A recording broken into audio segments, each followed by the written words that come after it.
తెలుగు రాష్ట్రాలలోనే కాదు దేశవ్యాప్తంగా ఎటు చూసినా పుష్ప 2 గురించే మాట్లాడుకుంటున్నారు. ఈ సినిమాలో ఉన్న జాతర సీన్ కు జాతీయ అవార్డు పక్కా అని అంటున్నారు. ఒక్కసారిగా ఇంత ఫేమస్ అయిన తిరుపతి గంగమ్మ జాతర ప్రత్యేకతలు ఇప్పుడు తెలుసుకుందాం.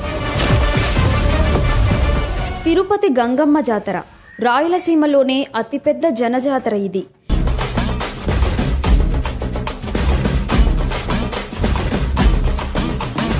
వింత ఆచారాలు, విచిత్ర వేషధారణలతో వారం రోజుల పాటు సాగే ఈ జాతరలో అనేక ప్రత్యేకతలు ఉన్నాయి. అసలు గంగమ్మ జాతర చరిత్ర ఏంటి, ఈ జాతరను ఎలా నిర్వహిస్తారు, ఈ వీడియోలో తెలుసుకుందాం.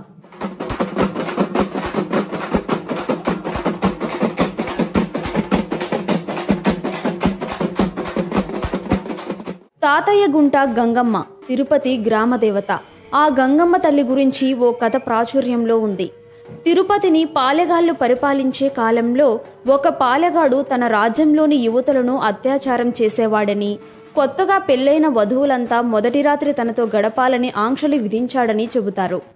దాంతో ఆ పాలెగాడిని అంతం చేసేందుకు తిరుపతికి 2 కిలోమీటర్ల దూరంలోని అవిలాల గ్రామంలో కైకాల కులంలో గంగమ్మ జన్మించిందని భక్తుల నమ్మకం. యుక్త వయసుకు వచ్చిన గంగమ్మపై కూడా కన్నేసిన పాలెగాడు ఈమెపై అత్యాచారానికి ప్రయత్నించడంతో గంగమ్మ విశ్వరూపం చూపించిందట. ఆమె తనను వధించడానికి అవతరించిన శక్తి అని తెలుసుకున్న పాలెగాడు పారిపోయి దాక్కున్నాడట. తరువాత గంగమ్మ పాలెగాడిని వెతుకుతూ రకరకాల మారువేషాలు ధరించి 3 రోజుల పాటు గాలించిందట.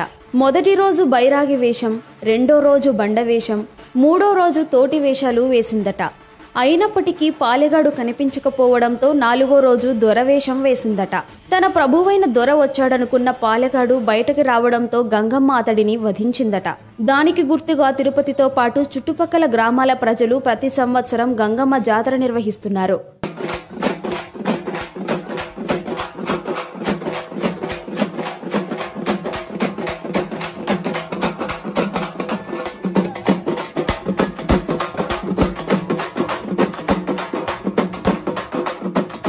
తమిళ సాంప్రదాయం ప్రకారం ప్రతి ఏటా చిత్రీ నెల చివరి మంగళవారం చాటింపు జరుగుతుంది. ఇందులో భాగంగా ఉదయం ఆలయ ప్రాంగణంలోని అమ్మవారి విశ్వరూప స్తూపానికి అభిషేకం చేయించి ఒడిబాల కడతారు.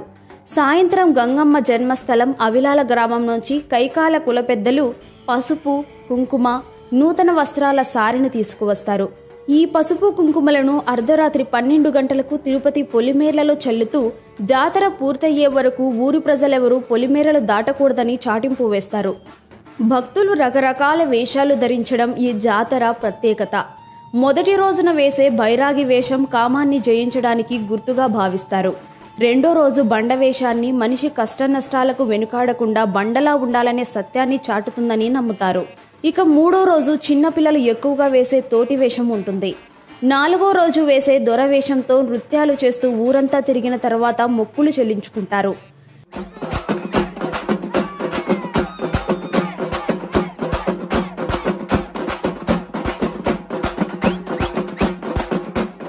నాలుగో రోజున పాలెగాడిని సంహరించిన గంగమ్మ 5వ రోజున మాతంగి రూపం ధరించి పాలెగాడి ఇంటికి వెళ్లి దుఃఖంలో ఉన్న ఆయన భార్యను ఓదారుస్తుందట. దీనిని గుర్తు చేసుకుంటూ భక్తులు 5వ రోజు మాతంగి వేషాలు వేస్తారు. పురుషులు మీసాలతో ఆడవేషం వేసుకుంటారు. పట్టుచీర కట్టుకుని ఆభరణాలు పెట్టుకోవడంతో పాటు మెడలో నిమ్మకాయల దండ, పూలమాల ధరిస్తారు. పుష్ప 2 పోస్టర్లో అల్లు అర్జున్ కనిపించేది ఈ వేషంలోనే.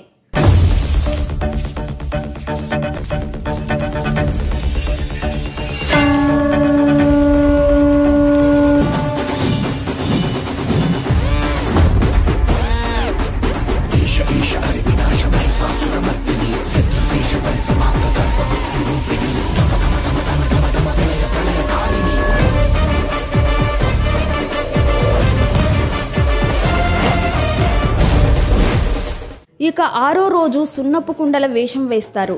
7వ రోజున జాతరలో భాగంగా సప్పరాల ఉత్సవం జరుగుతుంది. గోపురాల్లా ఉండే సప్పరాలను తయారు చేసి వాటిని శరీరంపై నిలబెట్టుకుంటారు. అలా చేస్తే తమ కోర్కెలు నెరవేరుతాయని విశ్వసిస్తారు. అదే రోజున కైకాల కులస్తులు పేరంటాల వేషంలో ఉన్న ఆలయానికి చేరుకొని నీలం రంగు ద్రవంతో బంకమట్టిని కలిపి అమ్మవారి భీకరమైన విశ్వరూపాన్ని తయారు చేస్తారు. అర్ధరాత్రి తరువాత ఆలయం ముందు గంగమ్మ విశ్వరూపాన్ని ప్రతిష్ఠిస్తారు. ఒక వ్యక్తి పేరంటాలులాగా వేషం వేసి విశ్వరూపం చెంప నరుకుతాడు. ఆ విగ్రహం నుంచి మట్టిని తీసి భక్తులకు ప్రసాదంగా అందజేస్తారు. ఈ ఉత్సవాల్లో భాగంగా గంగమ్మకు తిరుమల వెంకటేశ్వర స్వామి పుట్టింటి సారె పంపే ఆచారం కూడా గత 400 ఏళ్ల నుంచి కొనసాగుతోంది. స్త్రీలు ఆలయంలో పొంగలి తయారు చేసి అమ్మవారికి నైవేద్యంగా పెడతారు. భారీగా జంతు బలులు కూడా ఇస్తారు. ఇక అమ్మవారిని బూతులు తిట్టడం ఈ జాతరలో ఉన్న ప్రత్యేకత. భక్తులంతా నోటికి వచ్చిన బూతులు తిడుతూ ఉంటారు. వినడానికి విచిత్రంగా ఉన్న ఇది పచ్చి నిజం. గంగమ్మను ఎంత తిడితే అంత శాంతిస్తుందట. అందుకే నోటికి వచ్చినట్లు తిడుతూ తమ భక్తిని చాటుకుంటారు. ఇది పుష్ప 2 సినిమాలో హైలైట్ గా నిలిచిన తిరుపతి గంగమ్మ జాతర వెనుకున్న కథ.